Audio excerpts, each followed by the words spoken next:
Assalamualaikum semuanya. Semoga kalian semua dalam keadaan sehat dan dilancarkan rezekinya. Amin ya rabbal alamin.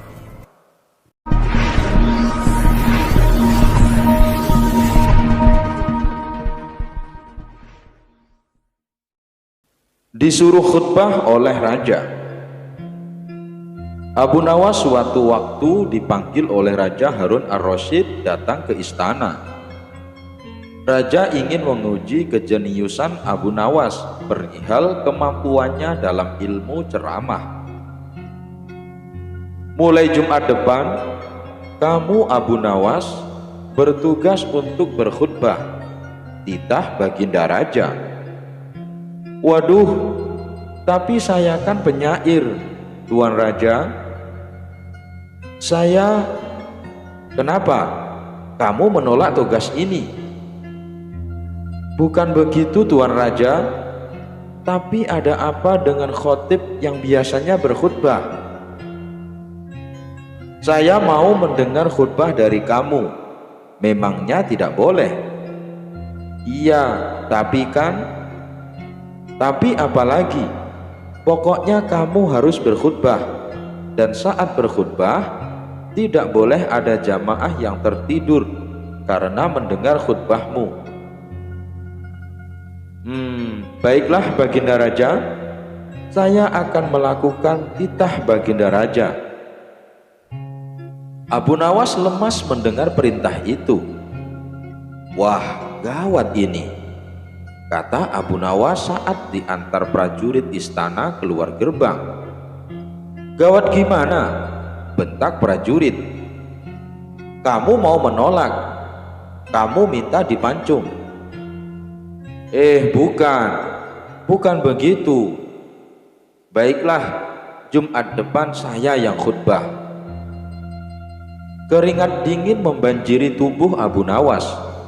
Dia sama sekali belum pernah berkhutbah, belum pernah sama sekali berpidato di depan umum, baik sekedar menyampaikan informasi, apalagi menasihati orang dengan ayat-ayat suci. Dia kan seorang penyair, bukan pengkhutbah.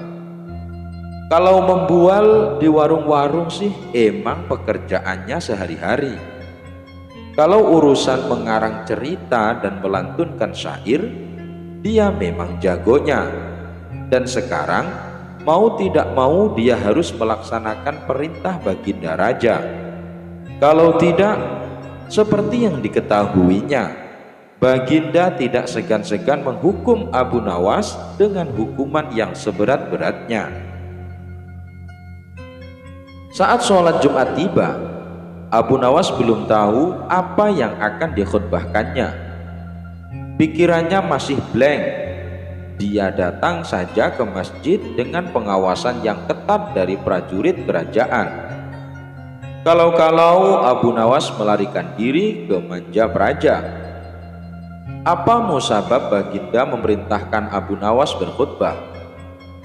Para jamaah yang telah mengetahui bahwa Abu Nawas yang menjadi khotib pun memiliki pikiran yang beragam. Ada yang kasihan karena Abu Nawas bakal kena hukuman. Ada yang jadi malas ke masjid. Ada juga yang penasaran dengan isi khutbah sang penyair itu. Seorang jamaah memberanikan diri menegur Abu Nawas. Abu Nawas, nanti mau bawain tema apa? Belum tahu juga saya mau bawa tema apa. Emang kamu bisa? Ya, sebenarnya aku tidak bisa. Udahlah, kabur aja ke negara lain. Masih ada kesempatan daripada kena pacung. Blek, Abu Nawas makin tidak bisa berkonsentrasi.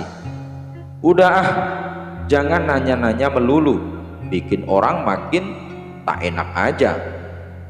Setelah takmir masjid memberi beberapa pengumuman, dipanggillah Abu Nawas maju. Abu Nawas naik ke mimbar dengan jantung yang mau copot karena berdentum kayak dentuman gendang saat takbiran hari raya. Peluhnya banjir di wajah, seolah-olah setiap saat dia habis berwudu. Mata para jamaah menatap tajam ke arahnya. Mereka memandang seakan telah tiba malaikat maut menunggu perintah mencabut nyawanya. Para prajurit kerajaan menatap tajam mengawasi kalau-kalau dia melarikan diri. Suasana Jumatan jadi mencekam. Abu Nawas telah berdiri di mimbar. Assalamualaikum warahmatullahi wabarakatuh. Jamaah menjawab kompak. Kali ini konsentrasi mereka penuh. Tidak seperti suasana Jumat sebelumnya. Ternyata masjid membludak dengan jamaah. Banyak juga yang berdatangan dari daerah lain. Jamaah melober hingga ke gerbang karena mereka sangat penasaran bakal seperti apa khutbah dari Abu Nawas. Muadzin melantunkan azannya. Di saat inilah Abu Nawas mendapatkan sebuah ide tentang materi khutbahnya. Dan setelah mengucapkan pujian-pujian kepada Allah Subhanahu wa Ta'ala dan sholawat atas Nabi, Abu Nawas melanjutkan khutbahnya. Saudara-saudara sekalian, hadirin sidang Jumat yang dimuliakan Allah, pada Jumat kali ini, apakah para hadirin tahu apa yang akan saya sampaikan? Jamaah kompak mengatakan, tidak tahu. Abu Nawas menggebrak mimbar. Kok tidak tahu? Jamaah tercengang. Baginda Raja pun begitu.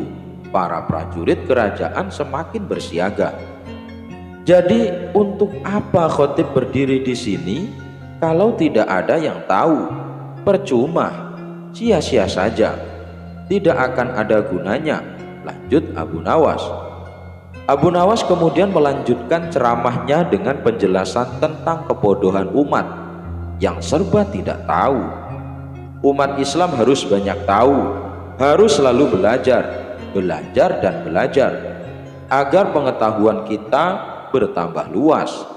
Wahyu yang pertama turun adalah Iqra, bacalah. Ini adalah perintah agar kita banyak belajar. Abu Nawas makin bersemangat di atas podium. Dia memotivasi umat agar tidak menjadi umat yang bodoh tanpa pengetahuan. Dia membuka cakrawala para jamaah. Para jamaah pun mendengarnya dengan sangat antusias. Baginda Raja senang dengan kondisi ini. Beliau sebenarnya sayang sama Abu Nawas. Cuma kadang caranya itu tidak seperti orang lain. Raja punya cara sendiri. Raja juga senang karena para jamaah tidak tidur saat khutbah berlangsung. Tidak seperti pekan-pekan terdahulu. Kali ini para jamaah terlihat antusias. Ba'da sholat Jumat, Baginda Raja memanggil kembali Abu Nawas.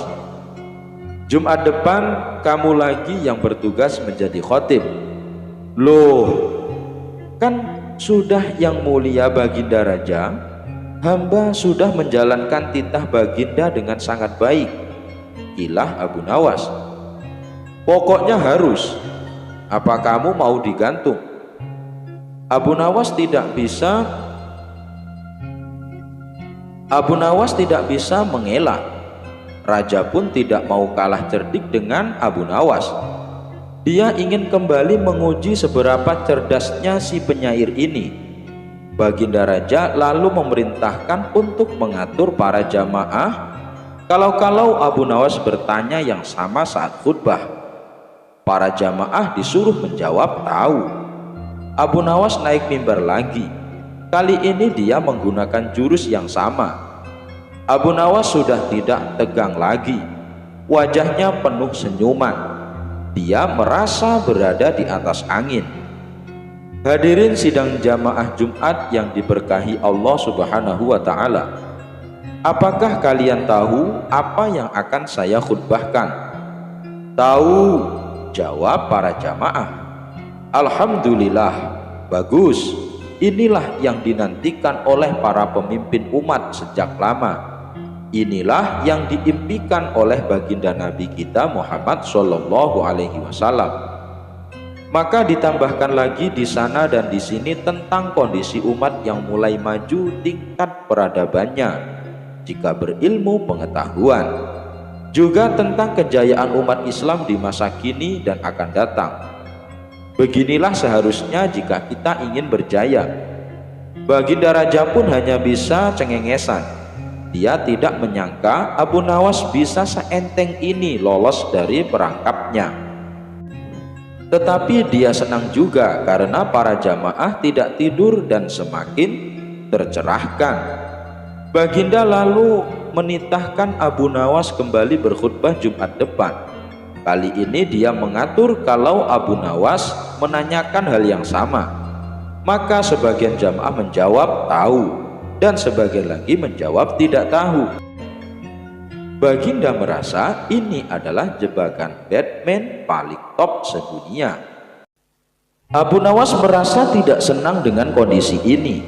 Dia yakin Baginda pasti sedang merencanakan sesuatu yang tidak disangkanya. Dia ingin melarikan diri dari negeri ini. Tapi pengawasan dari prajurit lebih ditingkatkan lagi. Mata-mata disebar. Abu Nawas tidak bisa berkutik. Tibalah hari Jumat ketiga dia menjadi khotib dan dia melakukan jurus yang sama. Pertanyaan yang serupa. Apakah kalian tahu apa yang akan saya khutbahkan? Separuh bagian kiri menjawab tahu, sebelah kanan menjawab tidak tahu. Kalau begitu, para jamaah yang tahu silahkan memberitahu yang tidak tahu. Abu Nawas menambahkan bahwa kita harus menjaga kerjasama tim, saling nasihat menasehati, harus kompak, bahu-membahu mengatasi kedunguan dan kejahilan, saling tolong-menolong memberantas kejahilan. Yang sudah tahu harus mengajari saudaranya yang tidak tahu. Jangan biarkan mereka tenggelam dalam kegelapan. Abu Nawas telah menyelesaikan tugasnya. Baginda Raja pun akhirnya sadar bahwa Abu Nawas memang panjang akal dan cerdiknya. Raja juga senang karena para jamaah antusias mengikuti khutbah dan tidak ada yang tidur. Akhirnya Abu Nawas diangkat menjadi Menteri Pendidikan dan Kebudayaan. Wafatnya putra Raja Harun ar-Rasyid. Mendengar nama Raja Harun ar-Rasyid tentunya tak lepas dengan cerita Abu Nawas. Sebab raja yang satu ini seringkali berusaha memperdayai Abu Nawas.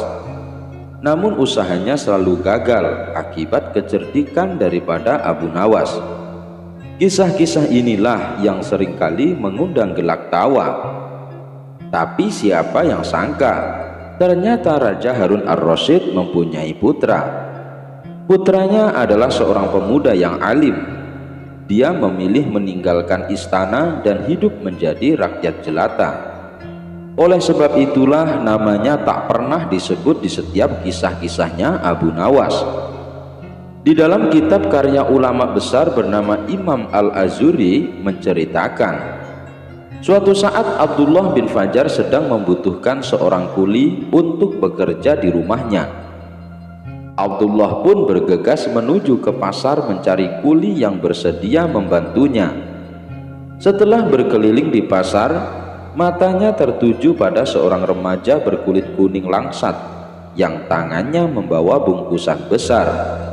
Bajunya berupa jubah yang terbuat dari kain berbahan bulu domba kasar. Pemuda itu tampak duduk sendirian di belakang pasar. Abdullah lalu menghampiri pemuda tersebut dan bertanya, "Maukah kamu bekerja untukku?" Pemuda itu menjawab, "Ya, saya mau." "Berapa upah yang kamu inginkan?" tanya Abdullah. "7 dahnih," jawab si pemuda itu kembali. "Baiklah, saya setuju," balas Abdullah. Pemuda itu lalu berkata, "Tapi ada syaratnya, Tuan." Abdullah bin Fajar bertanya, "Apa syaratnya?" "Syaratnya adalah jika datang waktu zuhur dan asar, izinkan saya berhenti sebentar untuk menunaikan sholat, jelas si pemuda. Keduanya pun sepakat. Kemudian pemuda itu diajak ke rumah Abdullah bin Fajar. Setibanya di rumah Abdullah, pemuda itu diperintahkan untuk memindahkan barang-barang dari satu tempat ke tempat yang lain. Ia bekerja penuh dengan semangat tanpa ada sepatah kata pun yang terucap. Saat tiba waktu zuhur, pemuda itu langsung menghentikan pekerjaannya. "Wahai tuan, waktu zuhur sudah tiba. Saya akan berhenti sebentar untuk menunaikan sholat," ucap si pemuda kepada Abdullah bin Fajar. "Silahkan saja," balas Abdullah. Setelah selesai sholat, pemuda itu kembali meneruskan pekerjaannya. Seperti biasa, ia bekerja dengan semangat tanpa ada kata yang terucap. Setelah tiba waktu asar, si pemuda kembali meminta izin untuk sholat asar. Ia pun bergegas menunaikan sholat asar dan kembali bekerja hingga menjelang maghrib. Kemudian Abdullah bin Fajar memberikan upah sesuai kesepakatan. Setelah mendapatkan upah, pemuda itu pun langsung pamit pulang. Beberapa hari kemudian Abdullah bin Fajar membutuhkan tenaga kuli lagi. Sang istri menyarankan untuk memakai jasa tenaga pemuda kemarin hari, sebab kerjanya bagus dan giat serta tak banyak bicara. Pagi harinya Abdullah bin Fajar menuju ke pasar. Setibanya di pasar, Abdullah tidak menemukan pemuda yang dicarinya. Lantas ia bertanya kepada orang-orang yang ada di pasar. Salah satu dari mereka menjawab, "Pemuda yang engkau cari hanya ke pasar setiap hari Sabtu saja." Salah satu dari mereka menjawab, "Pemuda yang engkau cari hanya ke pasar setiap hari Sabtu saja, dan ia senantiasa duduk sendirian di belakang pasar." Abdullah lalu pulang dan kembali ke pasar pada hari Sabtunya. Ternyata benar, Abdullah mendapati si pemuda sedang duduk sendirian di belakang pasar. "Kamu mau bekerja untukku lagi?" tanya Abdullah. "Anda sudah tahu berapa upahku dan apa syarat-syaratnya kan?" kata si pemuda. "Ya, saya sudah tahu," balas Abdullah. Abdullah pun lalu kembali mengajak si pemuda ke rumahnya. Si pemuda bekerja dengan baik sebagaimana waktu yang lalu. Ia juga menunaikan sholat zuhur dan asar tepat pada waktunya. Setelah pekerjaan selesai, Abdullah memberikan upah dan menambahinya. Namun pemuda itu menolak. Ia hanya mau menerima upah sesuai dengan perjanjian. Berulang kali Abdullah membujuk si pemuda agar mau menerima tambahan upahnya. Akan tetapi pemuda tersebut justru menjadi marah. Ia pun langsung meninggalkan Abdullah tanpa mengambil sepeser pun upahnya. Abdullah merasa bersalah. Ia pun segera mengejar si pemuda dan meminta maaf, lalu memberikan upahnya sesuai dengan kesepakatan tanpa ada tambahan apapun. Beberapa minggu kemudian Abdullah kembali pergi ke pasar pada hari Sabtu. Ia mencari pemuda tersebut untuk menawari pekerjaan di rumahnya. Namun pemuda yang dicarinya tidak ia jumpai. "Bukankah hari ini hari Sabtu? Kenapa pemuda itu tidak ada di pasar?" ucap Abdullah dalam hati. Ia pun lalu bertanya kepada orang-orang di pasar, tapi sebagian dari mereka tidak ada yang tahu.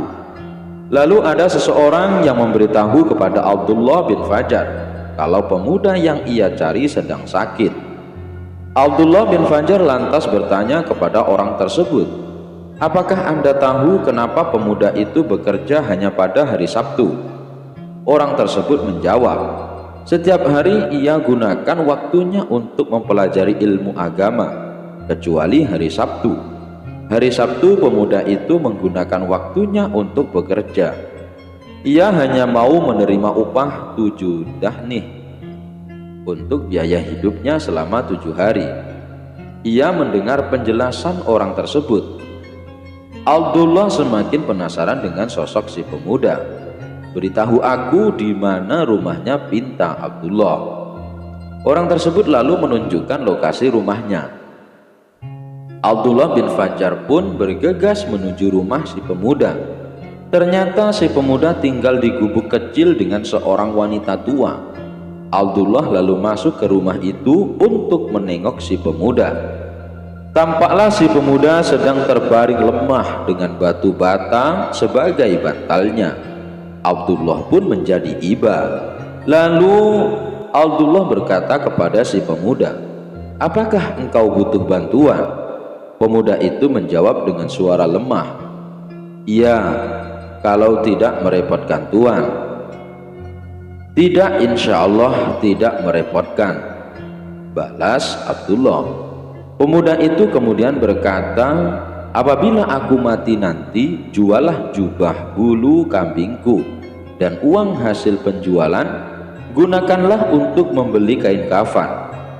Tapi sebelumnya engkau menjual jubahku, bukalah sakunya, karena di dalamnya ada sebuah cincin. Setelah aku mati nanti, perlihatkan cincin itu kepada Raja Harun ar-Rasyid. Bila ia melihatnya, ia pasti akan memanggilmu. Lalu berikanlah cincin itu kepada Raja Harun ar-Rasyid." Abdullah pun menyanggupi permintaan pemuda itu. Setelah si pemuda wafat, Abdullah bin Fajar pergi ke kota Baghdad untuk menemui Raja Harun ar-Rasyid. Setibanya di kota Baghdad, Abdullah bin Fajar melihat rombongan kerajaan sedang melintasi jalan kota. Ia lalu mencari posisi agar terlihat oleh Baginda Raja. Ketika Baginda Raja dan para pengawal melintas tepat di depannya, Abdullah bin Fajar langsung berteriak, "Wahai Amirul Mukminin, saya punya titipan untuk Anda." Abdullah bin Fajar lalu menunjukkan cincin si pemuda itu kepada Baginda Raja. Melihat cincin di bawahnya, Baginda Raja memerintahkan pengawal untuk mengajak Abdullah bin Fajar ikut bersamanya ke istana. Setelah sesampainya di dalam istana, Abdullah bin Fajar dipersilahkan duduk dan dihidangkan berbagai makanan dan buah-buahan. "Dari mana engkau dapatkan cincin itu?" tanya Baginda Raja kepada Abdullah. Kemudian Abdullah bin Fajar menceritakan awal mula pertemuan antara dirinya dengan seorang pemuda dan amanat si pemuda kepada dirinya sebelum meninggal. Mendengar itu, Baginda Raja langsung menangis sesenggukan. Baginda terlihat sangat terpukul dengan kabar yang didengarnya. Setelah tangisannya mereda, Abdullah bin Fajar memberanikan diri bertanya kepada Baginda Raja, "Wahai Amirul Mukminin, siapakah gerangan sebenarnya pemuda itu?" Baginda Raja menjawab, "Pemuda yang engkau ceritakan itu adalah anakku." "Bagaimana itu bisa terjadi?" tanya Abdullah heran. Baginda Raja lantas bercerita, "Ia lahir sebelum aku menjadi raja, dan ia tumbuh menjadi anak yang soleh. Ia menghafal Al-Quran dan mempelajari ilmu agama. Namun ketika aku diangkat menjadi khalifah, ia justru menjauhiku. Ia tak mau sedikit pun menikmati harta yang aku miliki. Cincin yang engkau bawa adalah cincin yang mahal. Waktu aku memberikan cincin ini kepadanya lewat ibunya, berharap suatu saat dapat ia manfaatkan. Ia adalah anak yang sangat berbakti kepada ibunya. Tapi semenjak ibunya wafat, aku tak pernah lagi mendengar kabarnya, kecuali kabar yang engkau sampaikan padaku kali ini." Tangis Baginda pun kembali pecah. Air matanya terus menetes membasahi pipinya. "Baiklah, malam ini juga antarkan aku ke makam anakku," pinta Baginda penuh kesedihan. Abdullah bin Fajar kemudian mengantarkan Baginda Raja ke makam anaknya. Manakala sampai di tempat makam anaknya, Baginda Raja langsung bersimpuh di depan makamnya dan menangis terisak sampai pagi. Ketika fajar tiba, Baginda Raja dan Abdullah bin Fajar pergi meninggalkan pemakaman. Di tengah perjalanan, Baginda Raja meminta kepada Abdullah bin Fajar, "Berjanjilah kepadaku untuk senantiasa menemaniku berziarah ke makam anakku." Abdullah bin Fajar menyanggupi permintaan Baginda Raja. Abdullah bin Fajar tak menyangka pemuda itu ternyata anak seorang raja yang sangat terkenal. Baginda Raja juga menawari harta yang banyak untuk Abdullah bin Fajar, namun ia menolaknya.